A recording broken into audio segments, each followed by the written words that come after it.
যদি মানুষের বিকাশ একটু ধীরে হতো তাহলে আজ আমরা পৃথিবীতে শাসন করতাম না, শাসন করত অক্টোপাসরা। অবাক হবে জেনে তারা কতটা বুদ্ধিমান। যেমন এক পরীক্ষায় এক অক্টোপাসকে ঢাকনাওয়ালা বোতলে আটকে দেওয়া হয়েছিল, কিন্তু কিছুক্ষণ পর সে ভেতর থেকে ঢাকনা ঘুরিয়ে বোতল খুলে ফেলে। ভেবে দেখো, অন্য কোনো প্রাণী এটা করতে পারে না।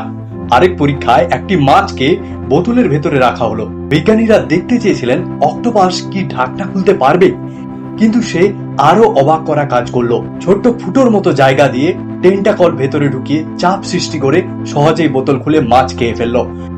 বন্য অক্টোপাসরা আরো বেশি চতুর। তারা শামুকের খোলস খোলার অপেক্ষা করে, তারপর পাথর দিয়ে আটকে দেয় যাতে খোলস বন্ধ না হয়। এভাবে সহজে খাবার খায়। কিছু অক্টোপাস আবার নকলও করে, এমনকি মানুষের মতো দুই পায়ে হাঁটতেও দেখা গেছে।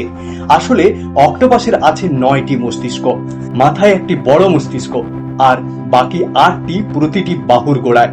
প্রতিটি বাহু নিজেই সিদ্ধান্ত নিতে পারে।